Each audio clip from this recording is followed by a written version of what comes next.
দিনটি ছিল 19 জানুয়ারি 2025। সকাল সকাল আমরা বেরিয়ে পড়েছিলাম পিকনিকের উদ্দেশ্যে। এটা ছিল শুভাঙ্গনার বাবার অফিসের অ্যানুয়াল পিকনিক। জায়গাটা এত সুন্দর, বর্তির বিল, এখানে আমরা গেছিলাম। এই জায়গায় ম্যাক্সিমাম প্রি ওয়েডিং শ্যুট বেশি হয়। এত সুন্দর সর্ষের ক্ষেত থেকে রাস্তায় গাড়িটাকে আবার দাঁড় করিয়ে সবাই নেমে পড়লাম। আর এই দেখো শুভাঙ্গনাও নেমে গেছে। এখন সে কোলে থাকতে মোটেই চায় না। এই সর্ষের ক্ষেত দূর থেকে দেখতে এতই ভালো লাগছিল, মনে হচ্ছিল সবুজ ঘাসের ওপর কেউ হলুদ রঙের চাদর বিছিয়ে রেখেছে। আমার মেয়ে তো বরাবর ফুল খুব ভালোবাসে, আর ফুল দেখলেই ওর ছেঁড়া তো চাই চাই। তাই নেমে গেল সর্ষের ক্ষেতে। ওইখানে কত বললাম, মাম আয় তোর একটা ছবি তুলি, কিন্তু না, সে কিছুতেই ছবি তুলবে না। সে কি করবে, নাই ক্ষেতের থেকে ফুলগুলো ছিঁড়বে। ওর বাবা তো কন্টিনিউয়াস চিল্লেই যাচ্ছে, ফুল তোলো না, ফুল তোলো না, আমাদেরকে বকবে।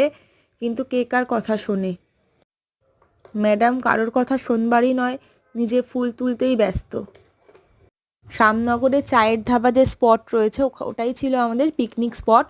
ওখানে সকালবেলা আগে আমরা খেয়ে দিয়ে ব্রেকফাস্ট করে তারপরে ওখান থেকে গাড়ি করে আমরা বেরিয়েছিলাম ওর পাশেই বর্তির বিল দেখতে। দেখার পর আবার চলে গেলাম আমাদের স্পটে। এই যে এখানে অনেক বাচ্চাদের জন্য দোলনা, স্লিপ, অনেক কিছু ছিল। ওর পাপা ওকে স্লিপ চড়াচ্ছে, এই প্রথম স্লিপে উঠলো তো তাই খুব মজা পেয়েছে। আর এইটাও ওর বাবাই ওকে চড়িয়েছে, অন্য কারোর সাথে তো হবে না, সাইজটা তো অনেকই ছোট না, সব বাচ্চা ওখানে বড় বড়, তাই ওর বাবাই ওকে চড়াচ্ছিল আর খুব মজা পাচ্ছিল আমার সোনা। আরও আনন্দ করতে, ঘুরতে, লোকজনের মধ্যে থাকতে খুব পছন্দ ওর। দেখো বলছে দোলনা থেকে আমি আর নামবো না, আরও চড়াতে হবে তাকে। এই যে এই ছোট্ট দিদিটাও তাকে দোল দিচ্ছে। নিজের সমবয়সী কেউ নেই তো কি হয়েছে, ওর থেকে বড় বড় তাদের সাথে ও খেলবে। ছোট বাচ্চা পেলে ও খুব খুশি হয়। আর কোথাও ঘুরতে নিয়ে গিয়ে ওকে খুব শান্তি, কোনো কান্নাকাটি কোনো কিছু না। এই যে ওর বাবার বসের কোলে উঠে ডান্স করছে আমার সোনা। ব্যাস এভাবেই খাওয়া দাওয়া করতে করতে আস্তে আস্তে বিকেল হয়ে যায়। তারপর যে যার বাড়িতে আমরা চলে আসবো। একটু মনটাও খারাপ লাগছিল।